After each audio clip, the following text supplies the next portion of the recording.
It has always been said that one person's trash is another person's treasure. But what happens when you have a pile of items whose value you don't know?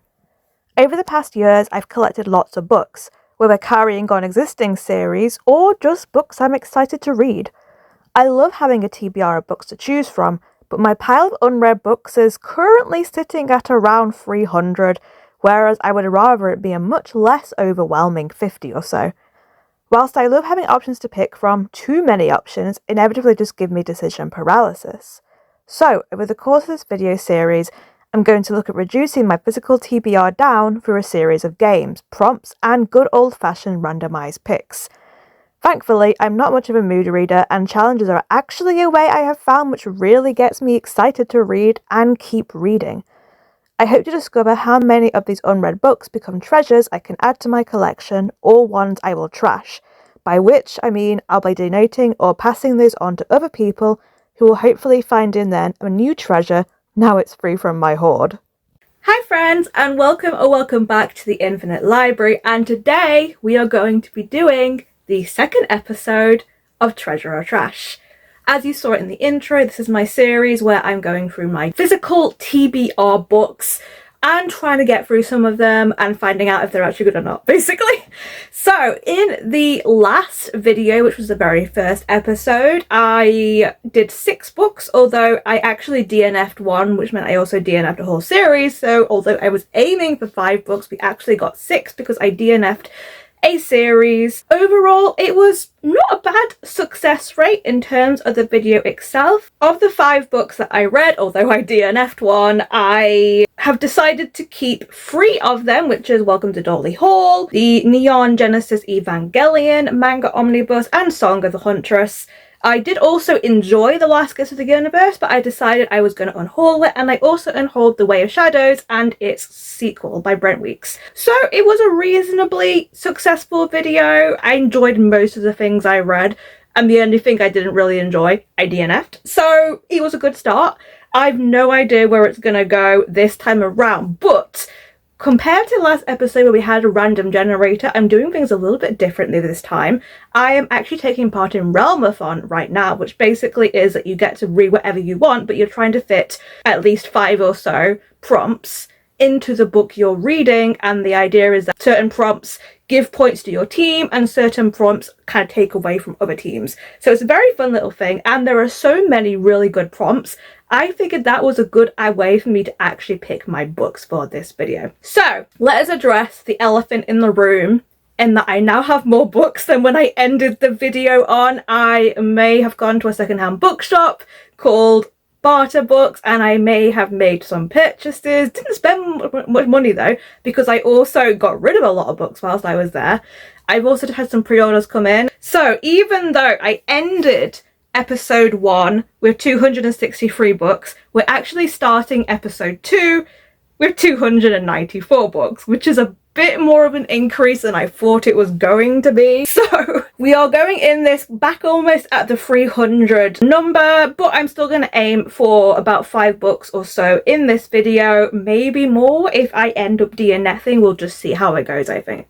So how we are going to pick the books in this video, I've gotten up the fun old colour of names generator, and I put all of the prompts in there. So we're going to roll it once, which will give me my first prompt. And the thing is that the prompts are generally split between points to defend your team or points to attack other teams. So whatever I get, you can only do 1 of each per book. So whichever prompt I get determines whether I'm going to be an attacking book or a defending book for Realmathon. I'm then going to spin the wheel 2 more times. So that will give me 3 prompts in general, and I have to find a book on my physical shelves that matches all 3 of those prompts. So I think that's going to be giving me like a little bit of leeway in some things, because I actually kind of do get to pick the book I'm reading. And I do have some books that I'm kind of hoping to prioritize sooner rather than later. So I'm hoping that these prompts will actually kind of work really well and let me pick up some books I've been wanting to. So yeah, a little bit more leeway this time. I'm not leaving it completely to random chance. I do get a little bit of a choice in the matter. I'll probably also give you a chance to see exactly what's on my shelves, because I'll probably mull between options. But that is how we're doing it. Without further ado, let us go to the prompt generator and see what 3 prompts we have to make the first book in this video fit into. Okay, here we go. So we are going to spin the wheel. I've got all the prompts in here, and let's see what our first prompt is going to be.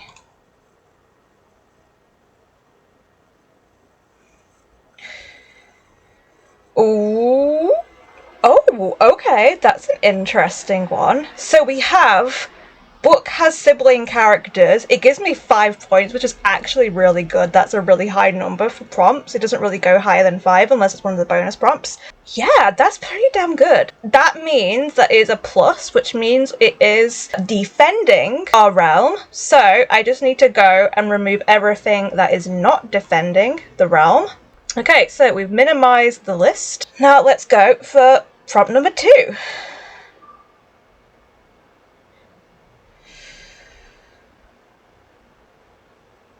Ooh. Oh, okay, a poll pick.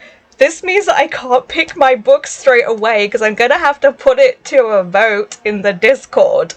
Okay, so it has to be, so far we have a book with siblings, and it has to be chosen by a poll. So that means I need to pick at least like 3 book options for them to choose from. Okay, and now let's find out what the third prompt is going to be. Oh my gosh.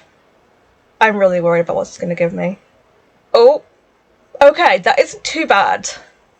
It is going to help. It's going to... That is going to make it hard though to pick. So, the is in the title, but not the first word. Right. Okay, let's go look at the shelves then and see what we can find. I don't even know which books necessarily even have siblings in, so I might have to do some deep diving here. Okay, here we are in the book nook of all my TBR books. Right, this is going to be interesting. So I have to pick at least 3 books because it needs to go in a poll, but the only real criteria I'm looking for then is that it has to have the in the title, but not the first word, and it has to have sibling characters somewhere in the book. I don't even know, like, with these books, exactly, like, how many even have siblings in. Although, I literally just found one. Although they weren't siblings, I think they were cousins. Damn it. I'm bringing my TBR cart here as well, because some of the books on here are priority books for this month. So if I can kind of sneakily get some of them onto here from that would be great. I thought for a second that Where the Library Hides, that she had a sister in the first book. I've just remembered it's a cousin. So that is not going to work, which is a shame because I really wanted to get to that.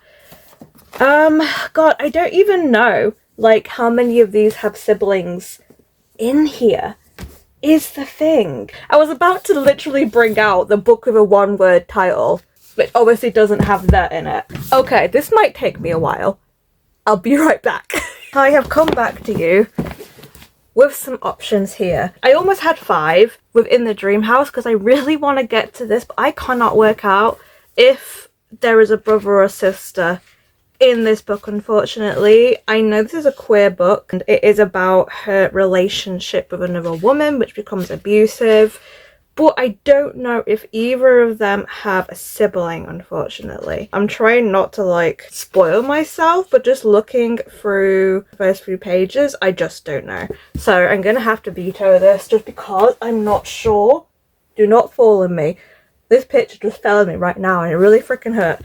So we have 4 options. I've tried to pick books that are quite snappy and not too long. I'm really in the mood for like a thriller or something, which I could only find 1 thriller, but I picked up a couple of other books that are on the shorter, like, quicker side, I think, to read. So we have actually an art, which is Pick the Lock by A.S. King. This is out, well, it's already out. It came out in September, actually, last year. And this is a YA thriller, I believe, about this girl called Jane Vandermaker Cook. She would like her mother back. As Jane's mother tours the world to support the family, Jane lives and goes to school in a Victorian mansion with her younger brother, there's the siblings, and their mendacious father, who confines Jane's mother to a system of pneumatic tubes whenever she's at home.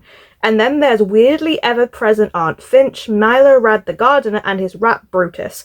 For Jane, this all seems normal until she gains access to the files for a lifetime of security camera videos. Her lifetime. Pick the Lock is a punk opera, a primal scream, and a portrait of a family buried in lies. Maybe it's not a thriller then? It feels like maybe it's more just like, I don't know, literary fiction or something, but it sounds really interesting. So I do want to get to this. So this is definitely an option. We've got the not in the first word. This one I'm not sure about, but again, I don't know if it's got siblings in it. This is Across the Nightingale Floor. This is a very old, I want to say it's probably middle grade. It's the first book in the Tales of the Otori trilogy. I have book 1 and 2. I remember seeing these in the library and not a lot when I was younger. I never read them, and then I found the first 2 in like a charity shop at some point, so I picked them up because I do want to like give this series a try. Yeah, there's 3 books. So it does have a character list that I was scouring. So the main character in this is actually the only survivor of a massacre. So if he did have siblings, they probably aren't there anymore. Literally, I just found it. Okay, so we have Otori Shigeru, the rightful heir to the clan, and then underneath it says Otori Takashi, his younger brother murdered by the Tohan clan. Okay, so this does have siblings in. Rescued and adopted by the mysterious Lord Otori Shigeru, Takie starts a new life as heir to the Otori clan, but a sinister organization called the Tribe claims him as their own and has dark plans for his future. For Takie has incredible magical powers. He can make himself invisible, he can be in 2 places at once, he hears what other people cannot. These skills make him the perfect assassin. Oh, am I going to be reading another assassin book? Because that didn't go well in the first video. A deadly weapon for the tribe. Okay. And of course he wants revenge. And then he meets the beautiful, forbidden Kaede, who knows that he can never give her up. So yeah, I don't know if I'm really in the mood for this, to be honest. And I don't know if I want another assassin book, come to think to it. So I might not put this one up for options. Thankfully I do have 2 other books that I think I'm a lot more keen on. So this is actually a very brand new book. My friends got me it for my birthday. It's Don't Let the Forest In by C.G. Drews, and the main character has a twin sister. So there we go, following in the sibling. I think everyone has been obsessed with this book recently, and I'm also obsessed with it and really want to read it. It's not super long either, it's a YA horror, but it's about this boy called Andrew who returns to boarding school. He can't wait to find refuge in the twisted fairy tales he writes for Thomas, the boy with hair like autumn leaves. But Thomas's parents have vanished and he has blood on his sleeve. Stranger still, Thomas won't talk to Andrew, even though he's always loved sketching the monstrous creatures from Andrew's stories. It's queer, by the way. Desperate to uncover the truth, Andrew follows Thomas into the forest and catches him fighting a nightmarish monster. His drawings have come to life. The boys must battle the creatures every night, but as their obsession with each other grows stronger, so do the monsters, and Andrew fears the only way to stop them might be to destroy their creator. So yeah, that also sounds amazing. It's been really highly anticipated read for me for a while. If I didn't have to do a poll pick, I would just pick this, but I'm gonna do the 3 options, and I am interested by this too. And then the final one is another book that I feel like I just haven't got to, and I've been meaning to, and I know it's middle grade March right now, so part of me feels like a middle grade is a good option. So this is Amari and the Night Brothers, and basically this is about it's a middle grade fantasy, and it is about a girl called Amari whose brother Quentin has gone missing. She gets a strange invitation to join the Magical Bureau of Supernatural Affairs, completing missions in a world where mermaids, aliens, and magicians are real, and her roommate is a weredragon. Secrets and surprises await Amari as she discovers her own rare and dangerous magical power, and soon she realizes that the Bureau could hold the key to finding her brother. So yeah, I've heard really good things about this. It is a series. It's middle grade, so the text is on the bigger side. So even though it's still about 370 pages, I think it'll still be quite a quick read. Oh, it's got artwork. That's really cute. I really could not find much else, to be honest, which was quite surprising. I was really struggling to find titles that didn't have the word there, or like a lot of titles just don't even have the word there.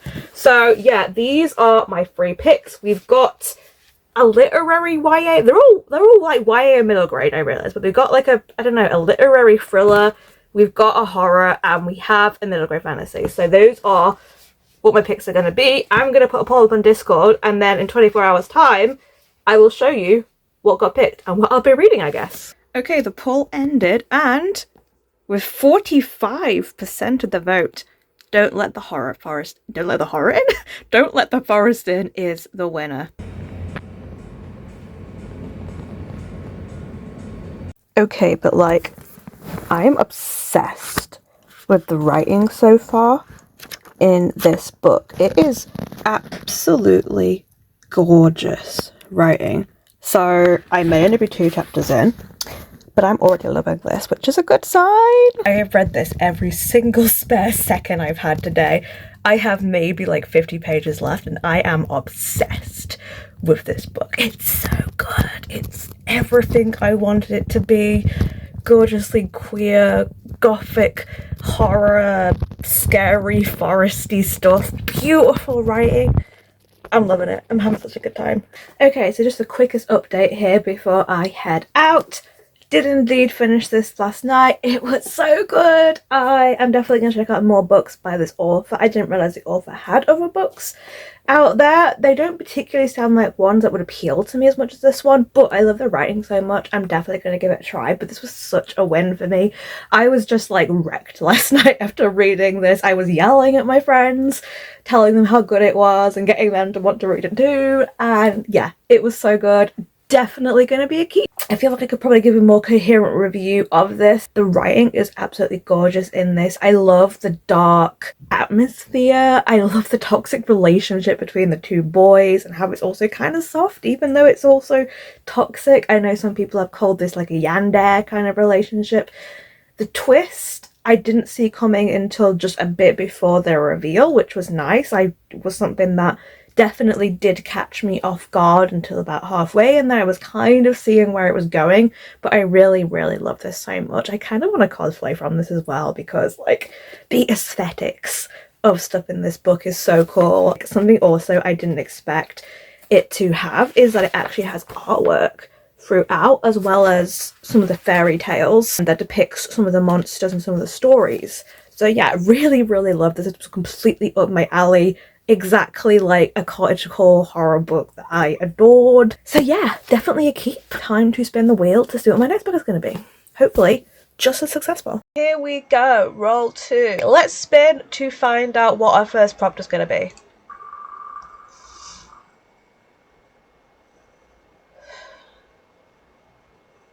Oh,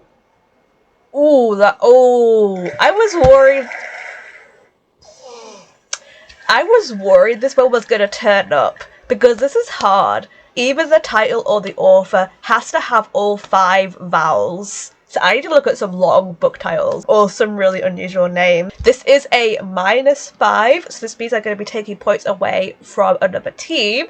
So with that, let us get rid of all of the plus ones. Let's roll for the second prompt.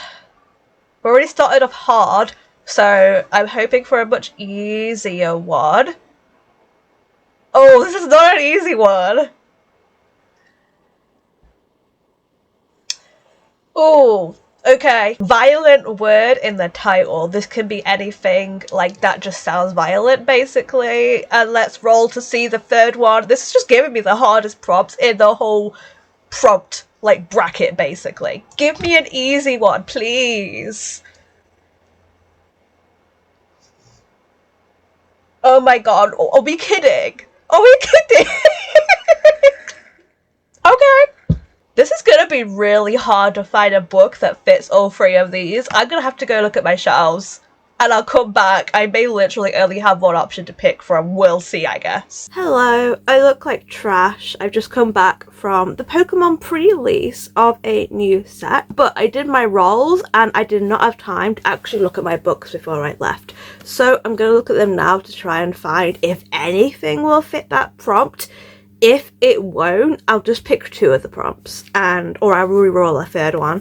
But I also have book mail, and I was wondering almost if my prompts would fit the book mail, and sadly they don't, but very close. These are both from vintage and second hand, but they're basically brand new. This is The Woman in the Wallpaper by Laura Jones. This is historical fiction. I'm going to an event this week with Amelia Hart, this author and another author, for a historical fiction event at Waterstones, and I was quite interested in this book, to be honest. It's a very different cover from the one I've seen around, but I really like this. Also, stunning, those end papers. Oh, I didn't even know it was like this on the underneath as well. This is so pretty. I'm not mad about this. But yeah, this and the new Emily Emily Hart book were the ones I was most interested in, so I thought I'd pick up a copy before I go. I'm not going to have time to read it, but really happy with this. I didn't pay very much for this. And then the seller also had Are Hidden as Progeny by C.E. McGill. Is an author of initial, sadly, but I can't get, even though I definitely have a violent word here with hideous, I unfortunately am missing an A from the title and don't have enough in there, so this wouldn't work, which is a shame, but also not a shame because this is a Frankenstein retelling and I love Frankenstein and I kind of want to do a whole video reading and watching different Frankenstein retellings. But yeah, also this has like gorgeous end papers as well. Absolutely stunning. Oh, and something on the inside. So yeah, I got these for pretty good prices and I'm very happy because I've wanted to read this for ages and it's only in paperback now and I prefer hardback, so as soon as I saw this and then I was getting this anyway, I got the discount deal. But yeah, really happy with these, even though that has just added 2 more books to my stacks, but it be what it be. Right, now I'm gonna try and find any book that is gonna fit the prompt I need. We'll see. I'm aiming for a short book as well, just so I can actually manage to finish it quite quickly. But it's just really going to be a case of just seeing what on earth I've got on my shelves. I annoyingly also have a library book that I would have liked to prioritize reading. I have The Language of Dragons, and this is annoying because this almost fits the prompts. It is just unfortunately that A Language of Dragons does not have an I in it, and there isn't all the vowels I need, even though this is an author with initial. Dragon is maybe not a violent word, but if I got the others I would have pushed it for this, but I'm just gonna have to take this back to the library I think before I get to read it because there's so many holes on it, and I have 2 other library books I also have holes on that I want to read more, so I will just re-reserve this at some point. But I'm gonna go take a look at my shelves and see if I can find anything. Okay, completely surprising me, I actually found some options. I found 4 options, although I think I'm kind of cheating with one of them, and 2 of them definitely don't have anything violent. So I know what I should go for, but the other options are shorter, so I am tempted to waive the violent option. But let's look at the ones that definitely do follow the prompts. Shockingly, An Education in Malice by St. Gibson. St. Gibson, obviously that's initials, and we have A, E, I, O, U. Basically all in education has every single vowel. Malice is a pretty violent word. This isn't too long, and this is like the last St. Gibson book I haven't read at this point, apart from the novella that goes with evocation, which I do have to read as well, but that sadly didn't fit. This is a Carmilla retelling, and I do love me some vampires. It's not super long, it's like 300 pages. So this is a very good option, and I've really enjoyed both Dowry of Blood and Evocation, and both of them have been 4 stars. I've heard very mixed things about this, but I think I'll personally really like it. So that's a definite option. The second option is one that I don't think I will go for, simply because if I had to pick between them, I think Education in Malice is the better one. But I do have In the Ravenous Dark by A.M. Strickland. So we have A, E, I, O, U. Ravenous and dark are kind of, well, ravenous is a very violent word. This is Sapphic, I believe. Oh, they're both Sapphic, which is quite funny. I think this is Greek inspired as well. I know this is actually something that Becca in the Books read recently for her Shelve It or Scrap It series, and she didn't like it, but I'm hoping I will like it. But I think if I had to pick between them, I'm gonna go for the St. Gibson one because I think I'm gonna have a better success rate with that. And this one is also slightly longer, it's about 400 pages. And then if I was gonna cheat, I do have 2 other options. One is actually a library book, and though this isn't one that I have holds on, this is one I would quite like to get to because it does need to go back at some point. This is The Virtue Season by L.M. Nathan. Does have all initials, A, E, I, O, U, but it doesn't really have a violent word in the title. Virtue, Season, none of those are really violent, so I really shouldn't pick this, but damn, I really wish I could. This is another like 300-page one. This author was at Yalc actually, and I wanted to read this originally for Yalc, but I couldn't get round to it in time. I couldn't actually get a copy of it. And then I just happened to find it at my local library the other day. And this one is like a dystopian society kind of thing. And I think it's going to be really good, but I think it doesn't fit the criteria, which I'm really sad about. And then the other one, I'm kind of cheating. This is an anthology, which means there are multiple authors and artists. It is a trans-masculine and non-binary erotic comic anthology. I can't really show you anything inside because it is very much not PG, but there are various authors inside. At least one of them has initials, and one of the titles is all of the vowels. There's definitely at least like a violent word. There's one called Lucky Break and Eye of the Storm, violent words. So it kind of fits, but also I feel like it's a little bit cheating because they're not like the main writers, they're just some of the writers. Actually edited by Tab Kimpton and Jade Sarson. And I really do want to get to this, but I feel like as easy an option as this is, because I could get through this really quickly, it's cheating a little bit. So I think I am going to have to go with an education in malice, which I'm not mad about because I really wanted to get to this. And now I have the perfect excuse. So yeah, we're going from a dark queer gay horror to a dark lesbian horror. I'm not mad about it, not gonna lie. Also, the vibes are pretty good with these two.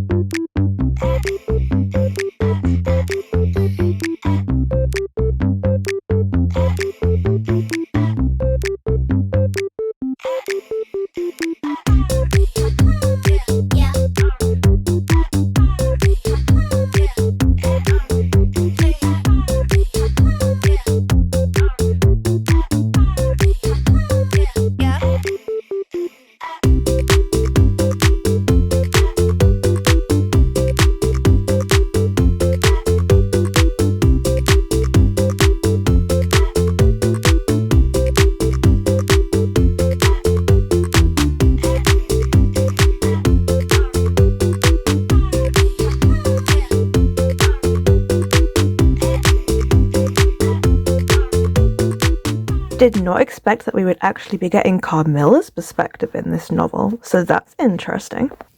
Okay, I'm about 80 pages or so into this at the moment. Not even quite a third, but I'm really enjoying it so far. As much as I enjoyed her other two books, to be honest, this author. I love the writing. I'm really interested in this like toxic enemies to, I guess, going to be a lovers, I suppose, thing going on between Laura and Carmilla. There's another character who I wasn't expecting, who is a teacher called De La Fontaine, who is a poet and is teaching them both, and like her and Carmilla clearly have some kind of intimate relationship, and now she's showing interest in Laura, and Carmilla is extremely jealous but also seeing Laura as her rival, and meanwhile Laura is just obsessed with Carmilla and kind of a bit unaware of what Carmilla's feelings really are, it seems like. But yeah, this is very different from the original Carmilla book so far, but I am really enjoying it. I can see why this book people didn't like, because it's very introspective, it's very slow burn, not a lot is happening, but I'm really enjoying the writing and the characters in this so far. I really like that it's set in like the 1960s or something as well. I quite like that as a setting, and it's all women's boarding school. Not even a school, it's like a university really, I suppose, like they're all adults. But yeah, I'm having a good time with this. I'm really enjoying it, and it's quite a quick read, I've got to say. Little update, I am past the halfway point now. May even finish it tonight. I've just been super busy because I've had family visiting and I was away at a convention for the last couple of days. And I'm kind of sad to say that even though I'm really enjoying this, it's still going to be a 4-star for me, I think. Every single book by St. Gibson has been a 4-star. I'm just waiting for when I get a 5-star of hers because she's just always so close.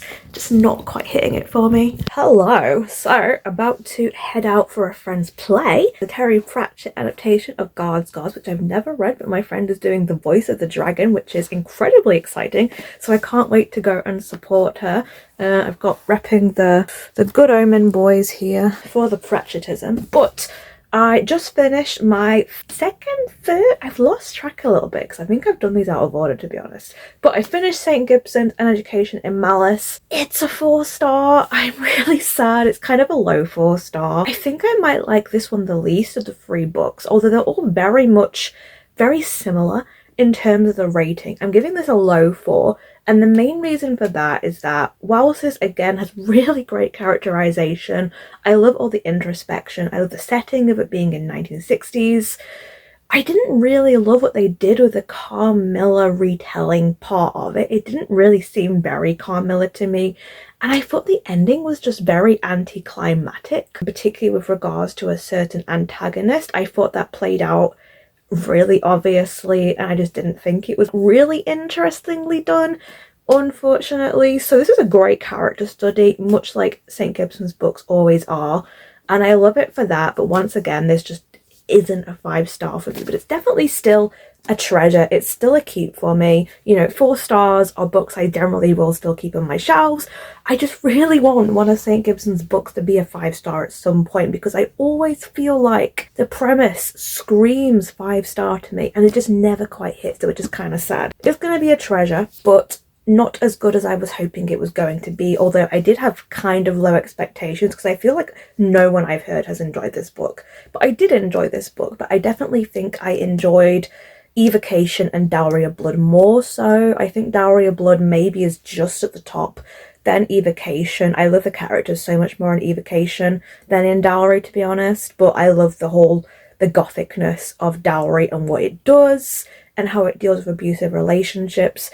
And this one, it wasn't really as toxic of a relationship as I was kind of expecting it to be.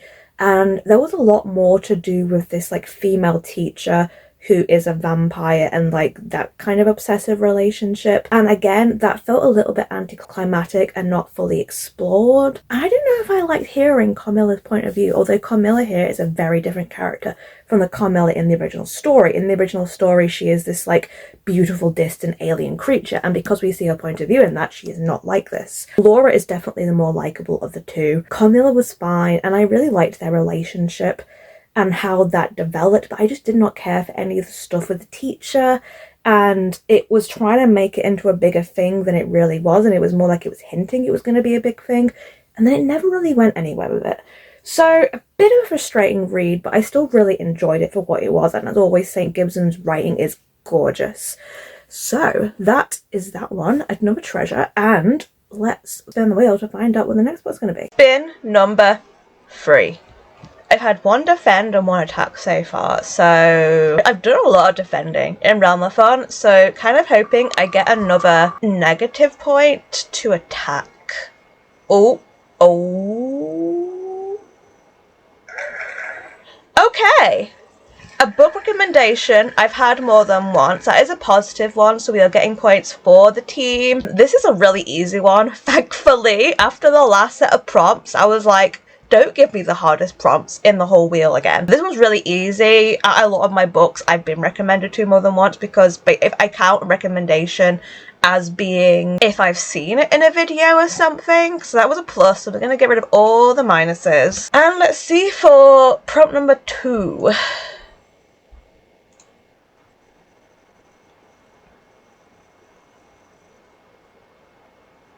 Ooh. Okay. Read a book that any host has given 5 stars. I thankfully have done my homework on this. If I just bring my little spreadsheet over, you can see I've actually made a list here of all the 5-star books that the hosts have that are on my TBR, as in they're ones that I currently own. So I have a good bunch of options right here. Let us roll to see the final prompt, because this will basically determine which one for sure. Give me something good. Ooh. Okay, these are really kind prompts. A favorite trope. That basically just means I'm going to pick something that I really love from it. So I'm going to have a look at my spreadsheet, I guess. I don't even need to go to my bookshelves for this one. Okay, so Amari and the Night Brothers is a good option. favourite trope, magical school. I could start Spy Family. Found Family is a trope I love, and I've been wanting to pick up the manga for Spy Family for sure, because I really love what I've seen of the anime, but I've not watched very much of the anime because I'm buddy watching it with some friends, so I might pick the manga up. This might be a good time to do that, honestly. Lore Olympus is definitely tempting. It would be a reread for me if so, but I also don't have all the volumes yet. I am looking at short things mostly, to be honest. Yeah, you know what? I'm feeling a manga, which basically means Toilet Bound Hanako-kun or Spy Family, and I feel like the found family aspect is really good for me. So yeah, I'm gonna read Spy Family Volume 1.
Okay, so I actually have two updates to give you. I rolled before I went away and actually read one of the books prior to me going away because it was actually quite short. But I also took with me my last book for Treasure or Trash, which is Caraval by Stephanie Garber. And I really enjoyed this one, which I'm really happy about. I really was not sure if this was either going to be too young for me or if I just wasn't going to vibe with it because it's a romantasy. But I really want to read the Once Upon a Broken Heart series. The artwork for that series is so nice. And technically, when I was reading the premise for this, and I was like, there is nothing here that I would not like. This is set in like a magical circus.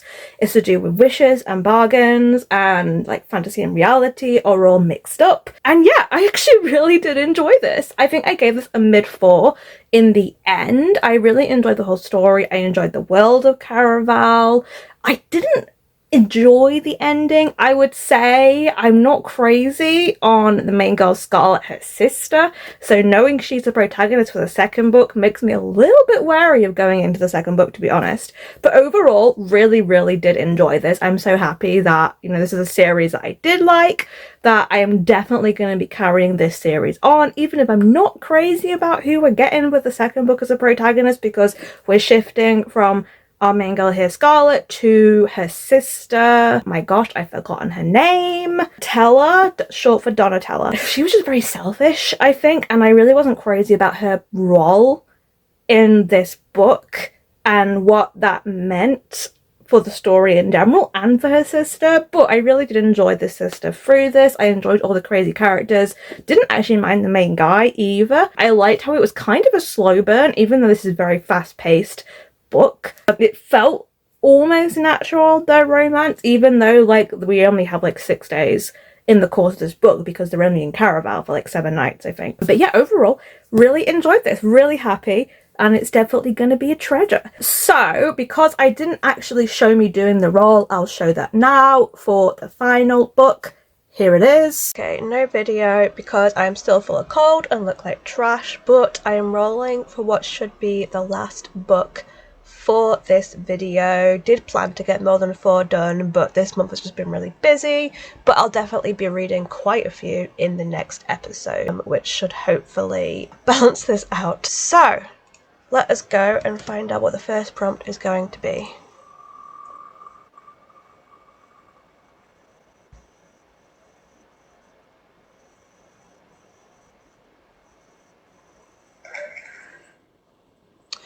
Okay, so title with a title. This basically means there is some kind of title in the title of the book, whether it's like lady, master, witch, which I've definitely used before. And this is a plus, so that means we are once again going to be adding points to my team for Realmathon, which I'm not mad about. I'd rather add points than attack other teams, really. So that means, let me take away all of the minuses. There we go. And let's roll this for prompt number 2.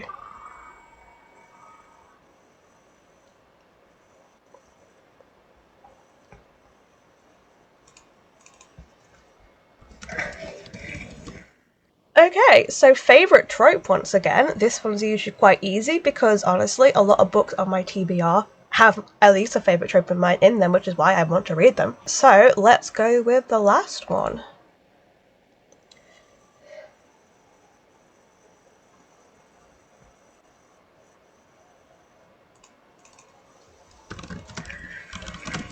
Okay, and a fast-paced read. I might be able to just pick like a manga or like a short novella or something for this, which is good because I need something quite quick if I can finish it this month. So yeah, not bad actually. You will next see me with me actually finding the book that I'm going to be reading.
So the final book I picked was Princess Ever After. I've read like the little cartoons for this that you saw maybe years ago that just happened to be on Facebook. It is about a princess who rescues another princess from a tower and they go off and have adventures together. This is like the full story. It's still really short.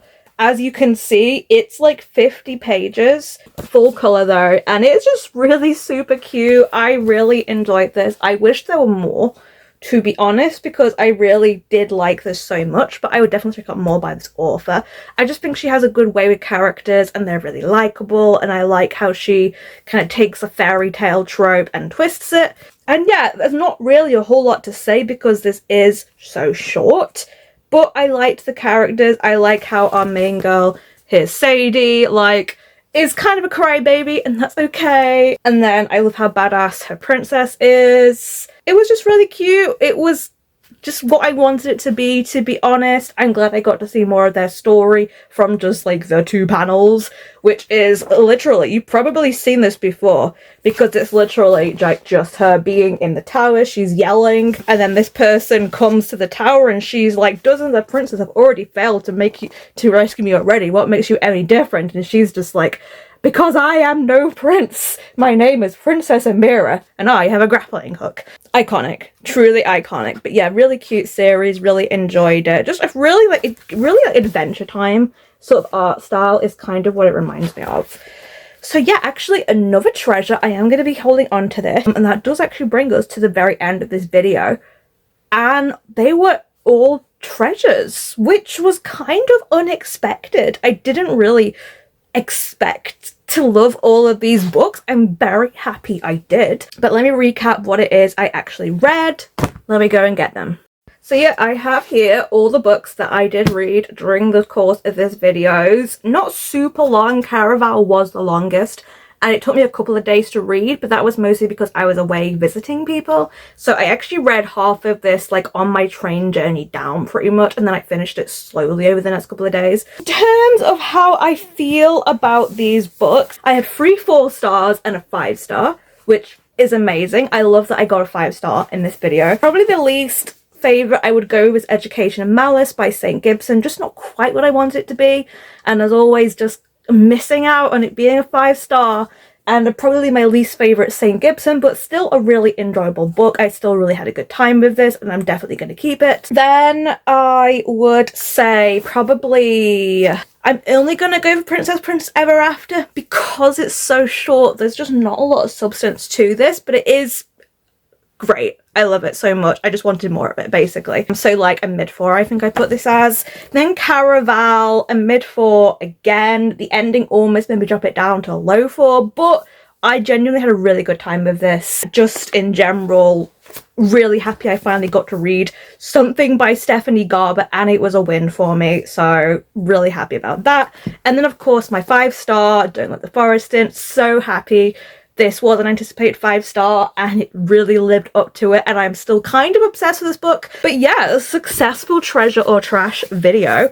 It's not going to be too long before you'll see the 3rd episode of this series, because I'm a little bit late with finishing this series. I did actually go into April to finish the series, but I've already started reading the books for episode 3, which is going to be another fun one because I've had my friend Jules from Jules Gem Hearts on YouTube pick my books for me. So she has picked 5 books for me. You'll find out what they are when the video comes out, which should hopefully be towards the end of April, maybe the beginning of May, depending on how fast I get through them, but not many of them are that long, so I think it's probably going to be able to get through them pretty speedily. But yeah, a total success rate in this video, all treasures, and definitely like at least 3 of these were books that I'd had for a while and just hadn't got round to. Don't Tell It Morrison was a new release that was given to me in March, so not that long ago, but these other 3 I just had not got round to.